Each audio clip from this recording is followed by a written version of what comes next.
There are expectations on each and every NFL player heading into week 1 of the regular season.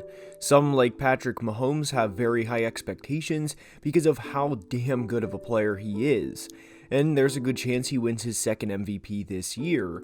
But every player is not Patrick Mahomes and have much different expectations entering this season, and the 2022 NFL season has featured a lot of players that have succeeded in big ways, like Jalen Hurts of the Philadelphia Eagles. The NFL season has also featured a lot of disappointments relative to the expectations they had entering the year, and immediately you think of teams like the Denver Broncos and Los Angeles Rams, each for various reasons. But in today's video, we are going to be discussing a couple of guys who knocked it out of the park in 2022 and are playing damn good football.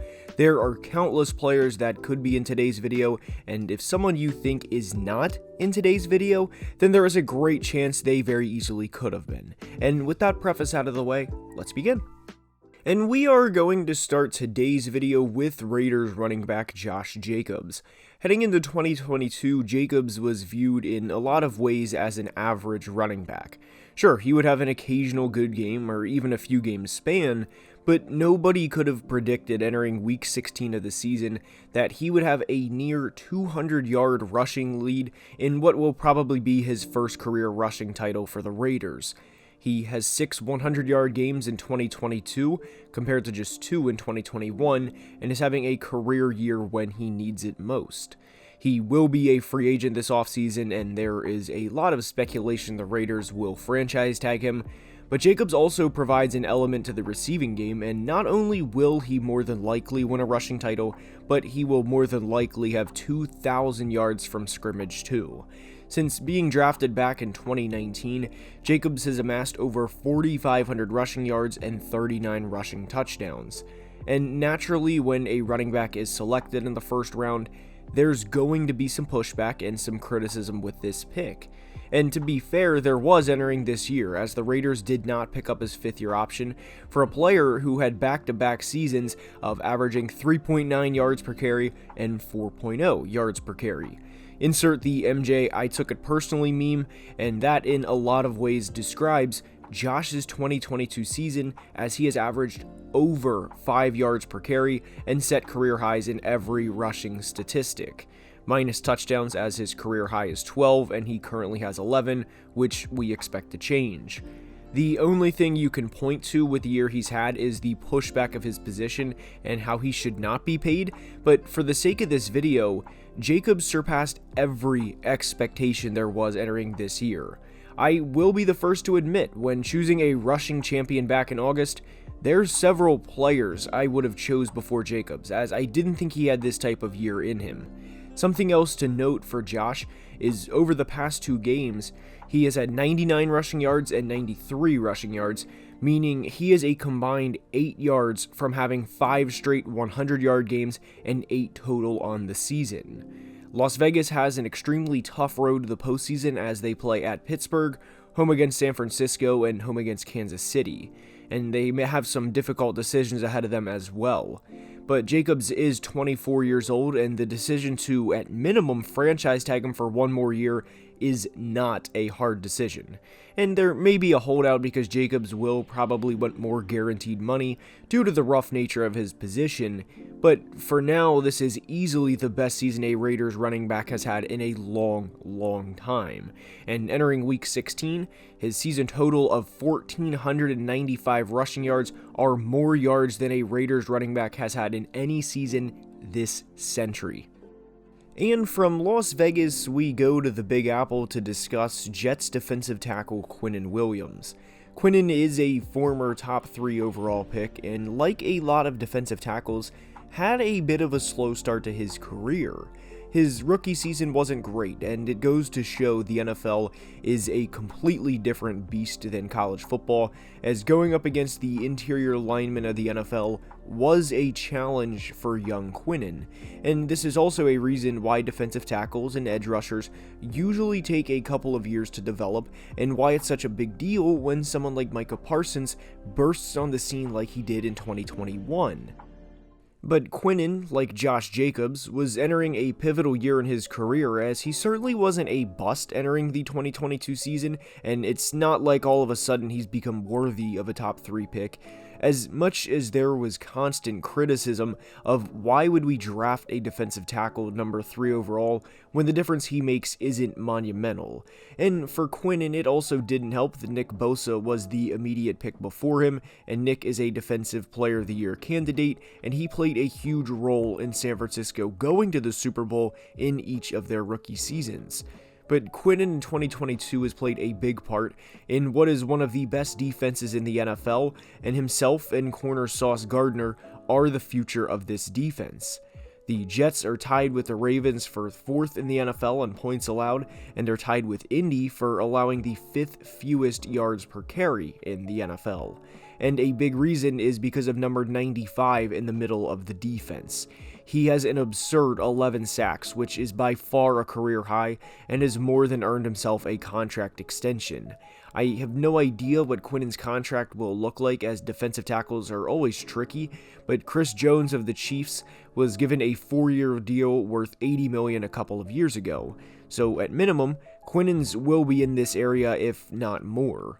Sauce Gardner and DJ Reed are both very good corners and deserve all of the praise they get, and I'm not taking anything away from them, but it is a sight to see when the Jets defense is clicking, because the defensive line and secondary work hand in hand, and there's a reason if the Jets make the postseason this year, they will be a thorn in a team's side, and that's an understatement.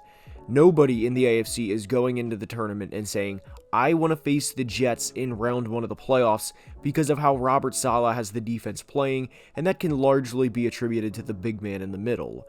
And yes, the Jets have dropped 4 of their last 5 as I make this video, and are 0-3 in their last 3 games, with losses to Minnesota, Buffalo, and Detroit, but those are more than likely 3 playoff teams with 2 division champions. And in each of those games, the Jets clawed and scratched until the very end. And fortunately for Detroit, Quinnen missed that game, but against Minnesota and Buffalo in the previous 2, he had 3 sacks, 7 pressures, and was a genuine pain in the ass to both teams. Quinnen is a handful for opposing offensive lines and will soon be compensated.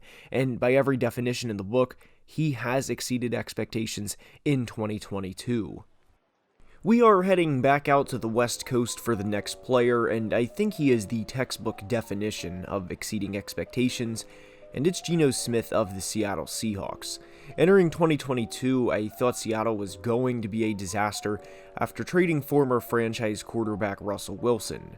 Drew Lock and Geno Smith were the quarterbacks that were going to battle it out in camp, and when Drew Lock could not beat out Geno, I honestly thought, great, they just signed DK Metcalf to a contract extension, and now they are going to waste a couple years of his prime with poor quarterback play, or in the best case scenario, they waste a year and draft a Bryce Young or CJ Stroud with a top 2 or 3 overall draft pick. And boy, was I wrong. The Pro Bowl roster was announced recently, and Geno Smith making the Pro Bowl was not something I had on my bingo card at the beginning of the year, and I could not be happier for him. At the moment, Geno is 4th in the NFL with 26 passing touchdowns and has 60 career passing touchdowns despite being drafted in 2013.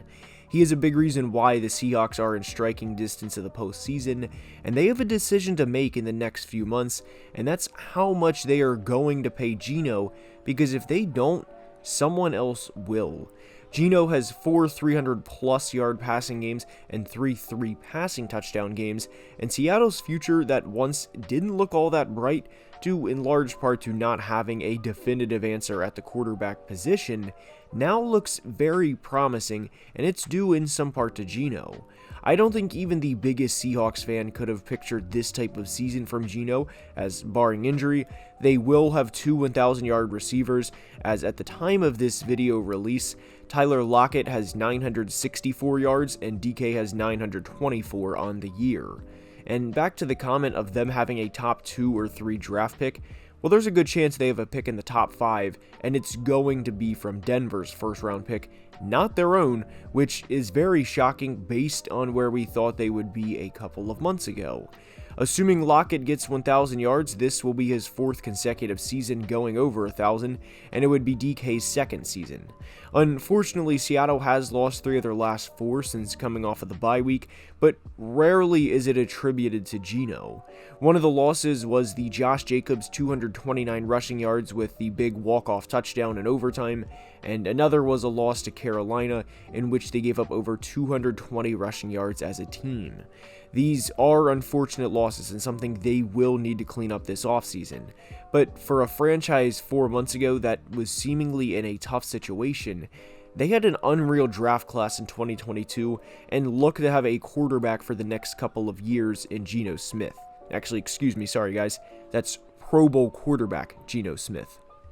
From Seattle to the Bay Area we go, and there could be several players deserving of this on the 49ers alone, but we are going with Christian McCaffrey.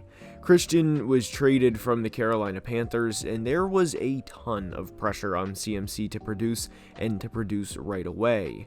The past few years have been filled with injuries, and given how much San Francisco gave up to acquire him, it was a lot of people holding their breath thinking, man, I hope this works out. But since Christian suited up for San Fran for the first time, they are a 7-1 team with their only loss to the Patrick Mahomes-led Chiefs.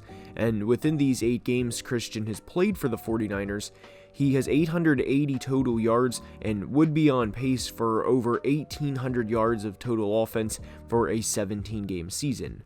And 14 touchdowns to go along with this would not be bad either. During this stretch, Jimmy Garoppolo went down with an injury, and they were forced to play 7th-round rookie Brock Purdy, and not just a 7th-round rookie, but the very last pick in the 2022 NFL Draft. And while Brock's transition has been smooth, there was going to be a lot of leaning on Christian McCaffrey to help this transition, and he has played a big part in doing so. And that's a big reason why I think he's exceeded expectations.